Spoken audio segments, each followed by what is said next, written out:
They laughed at his hands, scarred, calloused, and stained with the oils of 1,000 tiny wars fought with gears and springs.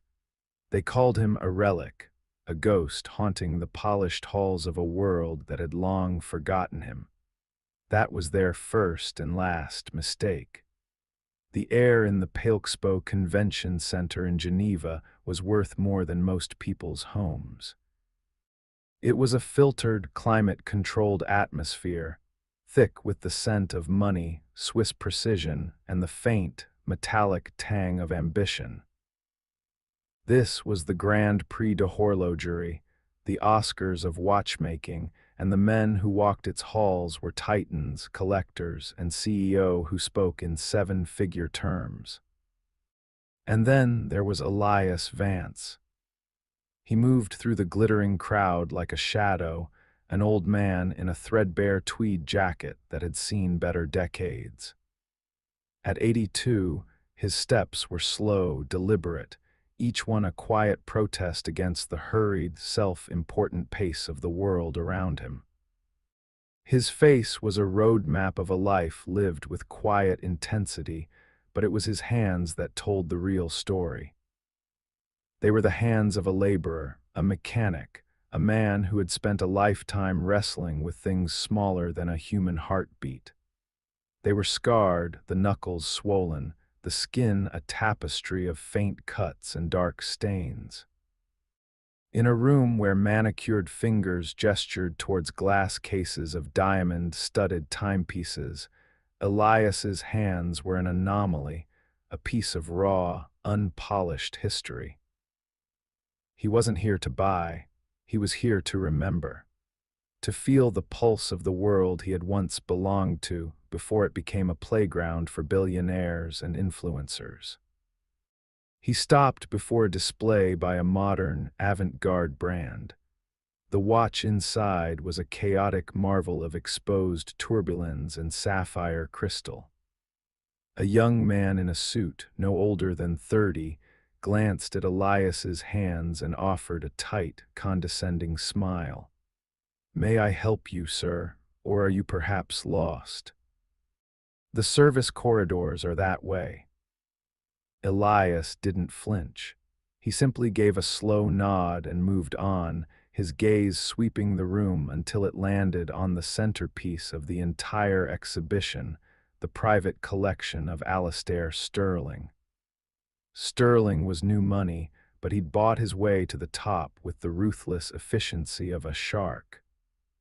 He wasn't a connoisseur, he was a conqueror. He collected watches not for their history, but for their price tags, their exclusivity a testament to his own importance. At the heart of his collection, nestled on a velvet cushion under a cone of perfect light, was the Meridian. It wasn't the most expensive watch in the room, but it was the most legendary. A one-of-a-kind piece from the 1890s, its creator officially unknown, lost to time. It was a masterpiece of astronomical complications, a symphony of gold and blued steel that was said to keep time with the stars themselves. Elias stared at it, his breath catching in his throat. He saw not an object of wealth, but a story, a legacy, a promise. Sterling himself was holding court nearby, a glass of champagne in one hand. He was loud, brash, his laughter echoing off the high ceilings. He caught Elias staring. "Ah, another admirer," Sterling boomed, walking over. He glanced at Elias's simple attire, his worn shoes, and his eyes landed, as they always did, on his hands. A smirk played on Sterling's lips. He leaned in, speaking to his entourage, but loud enough for everyone to hear. "It's fascinating who you find at these events. Even the help wants a look." The jab landed. The small circle of men around Sterling chuckled. Elias's jaw tightened, but his eyes never left the watch. He could feel the heat of their stares, the weight of their judgment. Sterling, emboldened by his audience, stepped closer. He tapped the glass case housing the meridian. "This, my friend, is something you'll never touch. A piece of history for men who make history, not just clean up after it." He gestured dismissively at Elias's hands. "Hands like yours, they build things, I'm sure, but they don't hold things like this." Elias met his gaze. For the first time he spoke. His voice was a low rumble, like stones shifting in a deep riverbed. "You're right," Elias said, the words hanging in the air. "Some things are not meant to be held, they are meant to be understood." Sterling scoffed, turning away to dismiss him. As he turned, his cufflink, a gaudy diamond stud, snagged the edge of his sleeve. He gestured grandly, and his arm swept out, knocking a heavy catalog off a nearby pedestal. It hit the corner of the Meridian's glass case, a crack, not loud, just a sickening, sharp sound that cut through the murmur of the crowd. A hairline fracture appeared on the case's surface. But inside, something worse had happened. The jolt was just enough. The ancient, delicate mechanism, a system of gears and levers balanced on a razor's edge for over a century, shuddered. The second hand of the meridian stopped. Time, for the most priceless watch in the room, was broken. And Alastair Sterling had no idea that the only man on earth who could fix it was the man whose hands he had just mocked. Panic is a cold, creeping thing. For Alastair Sterling, it began the next morning in the hushed, sterile environment of a Swiss restoration lab. The world's most renowned horologist, a man named Jean-Pierre Renaud, peered through a jeweler's loupe at the meridian, his face pale. "The mainspring is fractured," Renaud said, his voice barely a whisper. "But that is the least of your problems. The escapement, Monfordianus, the anchor pallet is shattered. This is not a repair, Monsieur Sterling. This is an exhumation." Sterling, who had built an empire on hostile takeovers, felt a tremor of fear. "Fix it. I don't care what it costs. The Phillips auction is in 3 weeks. It's the headline lot." Renaud shook his head, removing the loupe. His eyes were grave. "You do not understand the architecture of this movement. It is like nothing I have ever seen. The signature is unknown, the techniques are unorthodox. To rebuild this would require not a watchmaker but a ghost, the man who made it." "He's been dead for 100 years, Sterling snapped. "Precisely," Renaud said. "There was, however, one man, a legend. They said he could hear the soul of a watch, but he vanished decades ago, a recluse, an American." For the next week, Sterling's world became a frantic pilgrimage. He flew by private jet from Geneva to the hallowed workshops in the Vallée de Joux.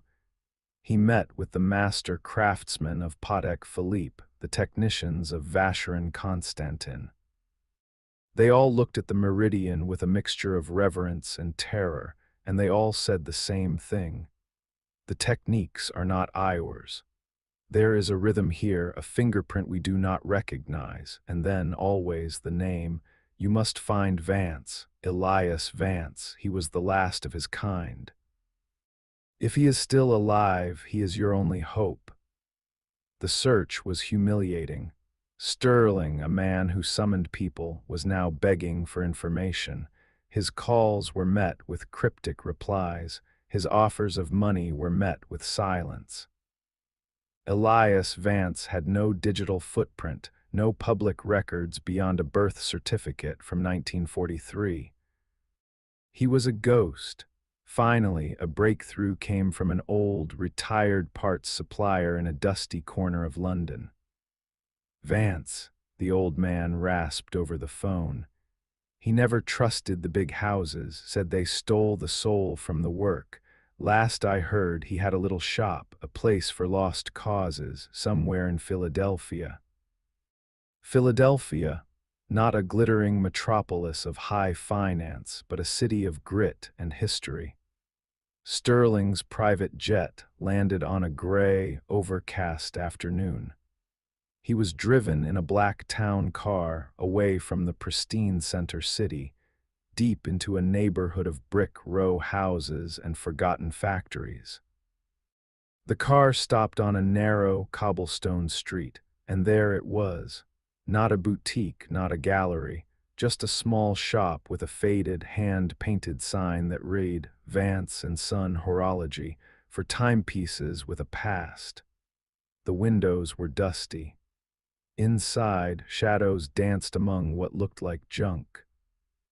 Sterling, in his $1,000 suit, stood on the cracked pavement, the scent of rain and urban decay filling his lungs. He, the master of the universe, was about to beg for an audience with a man he had dismissed as the help. He took a breath and pushed open the door. A small bell chimed, its sound lost in the symphony of 100 ticking clocks. The inside of the shop was not like the polished, silent halls of Geneva. It was a cathedral built of time itself. The air was thick with the smell of brass, cleaning oils, and old, dry wood. Clocks of every size and era covered the walls, their pendulums swinging in 100 different rhythms, their ticking a chorus of managed chaos. Grandfather clocks stood like ancient sentinels in the corners. Cuckoo clocks, marine chronometers, and delicate carriage clocks lined shelves that bowed under their weight. Behind a long, scarred wooden counter, surrounded by a mountain of tiny drawers filled with gears, hands, and screws, sat Elias Vance. He didn't look up when Sterling entered. He was hunched over his workbench, a loop fixed to his eye, his large, scarred hands performing a delicate surgery on the exposed guts of a 1920s pocket watch. The hands Sterling had mocked now moved with a surgeon's precision, steady and certain. Sterling stood there, suddenly feeling like an intruder. The power he wielded in boardrooms and auction houses meant nothing here. This was a different kind of kingdom, and he did not know the language. "Mr. Vance," Sterling said, his voice feeling too loud in the ticking silence. Elias finished tightening a microscopic screw before slowly looking up. He removed the loop, and his eyes, dark and clear, settled on Sterling. There was no surprise in them, no anger, only a deep, unreadable calm. "Mr. Sterling," Elias said, his voice a low gravel, "you found me." Sterling's carefully rehearsed speech dissolved. He felt a flush of shame, hot and unfamiliar. I have a watch, the Meridian, it's broken." Elias nodded slowly, his gaze drifting back to the pocket watch on his bench. "I heard." The words hung in the air. "I heard." Of course he had. The watch world was small, and news of the Meridian's demise would have traveled like a shockwave. Sterling stepped forward, placing the velvet-lined case on the counter. He opened it. The Meridian lay inside, silent and still, dead. "They said you were the only one who could fix it. They said you were the best." Elias looked at the watch, his expression softening with a hint of sorrow, as if seeing an old friend who had been hurt. He didn't reach for it. He looked back at Sterling. "Being the best doesn't mean I'm for hire." Sterling's old instincts kicked in. This was a negotiation. He pulled out a checkbook. "Name your price." "I will pay anything. 100,000, 200. A blank check, just fix it before the auction." Elias looked at the checkbook, then back at Sterling's anxious face. And then he did something Sterling had never seen another man do. He smiled, a slow, sad smile. "You still don't understand, do you?" Elias said, his voice quiet but carrying the weight of the ticking clocks around them. "You think your money can buy back time." He finally reached out, not for the watch, but to gently close the lid of its case. "My price is not something you can write on a check." Sterling froze. "What is it then?" Elias leaned back in his chair, the ancient wood groaning in protest. He folded his scarred hands on the workbench, the hands of a laborer, the hands of a king. "My price," Elias said, his eyes locking with Sterling's, "is that you listen. You will sit here in this shop and you will learn the story of the man you are holding in that box. You will learn the name of its creator, and at your auction, in front of your important friends, you will not be the one to speak. I will." Sterling was speechless. The man he had humiliated was now dictating terms that had nothing to do with money and everything to do with legacy. "With truth. And one more thing," Elias added, his voice dropping lower, "you will apologize, not to me, to my hands." For 2 weeks, Alastair Sterling, the titan of industry, sat on a rickety wooden stool in the corner of a dusty Philadelphia watch shop. He said nothing. He just listened. He watched Elias Vance work, not just on the Meridian, but on the dozens of other broken timepieces that found their way to his door, the family heirlooms, the forgotten treasures of ordinary people. Elias spoke as he worked, his voice weaving a story that stretched back over a century. He spoke of the true creator of the Meridian. His name was Marcus Thorne. He wasn't some famed Swiss artisan, Elias began, his hands carefully disassembling the Meridian's intricate movement. He was a black man from Baltimore, born in 1860. The son of a freed slave. No one would apprentice him. No one would teach him. They saw his hands and saw only the color of his skin, not the genius they held. Sterling listened, the world he knew, the history he thought he'd bought, slowly being dismantled before his eyes. "So Marcus taught himself," Elias continued. "He got books on metallurgy, on astronomy. He built his own tools. He worked in a shed behind a blacksmith's shop, and at night he would look at the stars and dream of capturing their movement in a machine. The Meridian wasn't just a watch for him. It was a statement. It was proof that a mind could be brilliant, a soul could be artistic, no matter the vessel it was housed in." Elias paused, holding a gear no bigger than a pinhead up to the light. He finished it in 1892. He took it to the great American watch companies of the time. They were stunned by the craftsmanship, but they wouldn't put their name on a watch made by a black man. So he sold it anonymously to a European dealer. The history was erased. His name was forgotten. But he passed his knowledge down. Sterling finally found his voice. "How do you know all this?" Elias set the gear down and looked at Sterling, his eyes holding the weight of generations. He rolled up his left sleeve. On his forearm was a faint, intricate tattoo of a watch escapement, the exact design used in the Meridian. "Marcus Thorne was my great-grandfather," Elias said softly. "He passed the craft to his son, who passed it to my father, Vance and Son. The son was my father, learning from my mother's side. The knowledge of how to build and repair a Thorne timepiece has been kept in our family. It is not written in any book. It lives here." He tapped his temple, then held up his scarred hands. And here, Sterling was silent. The watch in the case wasn't just a collector's item. It was a piece of Elias's soul. It was a monument to a silenced genius.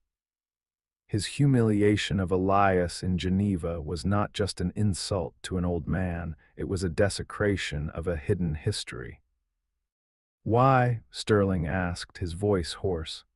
"Why fix it for me, after what I said?" Elias looked at the disassembled masterpiece on his bench. "Because this watch deserves to tell its story. It has been silent for too long, and you, Mr. Sterling, are going to give it the stage. The auction hall at Phillips was electric. The world's wealthiest collectors were gathered, their faces flushed with anticipation. At the front of the room, on a pedestal, sat the meridian, its second hand now sweeping in a smooth, perfect circle. It was alive again. Alastair Sterling sat in the front row, not with his usual swagger, but with a quiet, tense stillness. He looked pale. The auctioneer, a man with a silver tongue and a practiced smile, stepped up to the podium. And now, ladies and gentlemen, the moment we have all been waiting for, Lot 37, the Meridian. A lost masterpiece, its creator unknown, a true enigma of horology. We will start the bidding at $5 million. A murmur of excitement went through the room. Wait, a voice, calm and steady, cut through the noise. From the side of the stage, Elias Vance walked into the light. He was wearing the same tweed jacket, but he stood as tall as any CEO in the room. The auctioneer looked confused. "Excuse me, sir, this is a private event." Sterling stood up. "Let him speak," he said, his voice clear. "He is here at my invitation." A wave of confusion washed over the crowd. Elias walked to the podium, not with aggression, but with an unshakable dignity. He looked out at the faces, some of whom he recognized from Geneva. "My name is Elias Vance," he began. "You are here to bid on this timepiece, but you cannot buy what you do not understand, and you do not understand this watch." He gestured to the Meridian. "You call its creator unknown, a mystery. A convenient lie that has stood for over 100 years. The man who built this watch was not a mystery. His name was Marcus Thorne.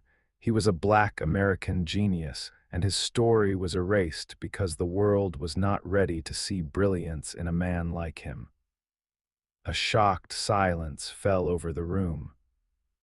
Elias's voice rose, filled with the pride of 4 generations. He built this watch not as a luxury item, but as a testament to the idea that greatness is not confined by race, by status, or by the judgment of ignorant men. It is a testament that has been ticking in silence, waiting for its voice to be heard. He then looked directly at Sterling.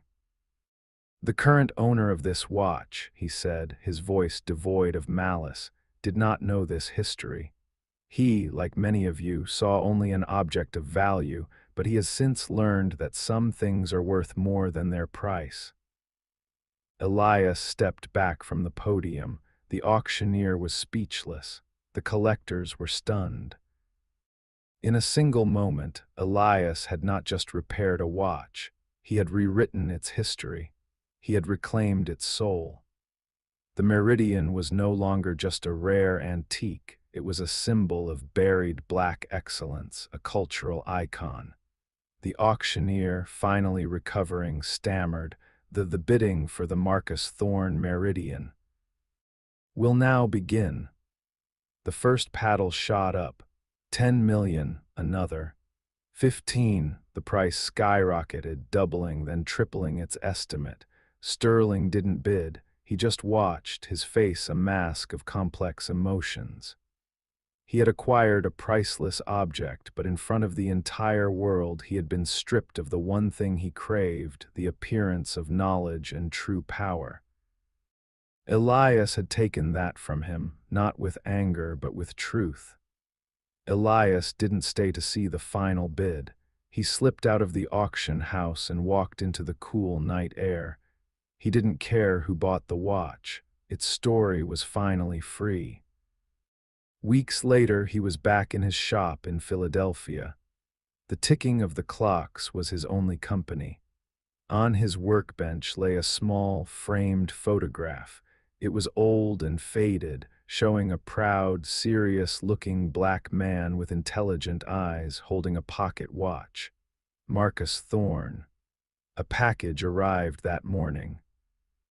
Inside was a velvet box, not from Sterling, but from the anonymous buyer who had won the auction. Elias opened it. It wasn't a watch, it wasn't money, it was a key. Attached was a note.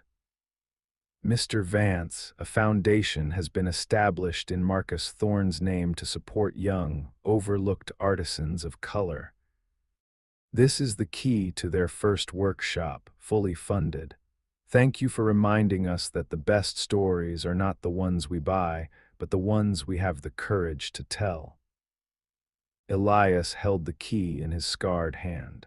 He looked at the photo of his great-grandfather, and for the first time in a long, long time, a tear traced a path through the lines on his face. He hadn't just fixed a watch, he had corrected history. Some victories are not loud. They tick quietly in the hearts of those who know the truth, and in that quiet they are eternal. Some men collect objects, others collect dignity. Only one of them is priceless.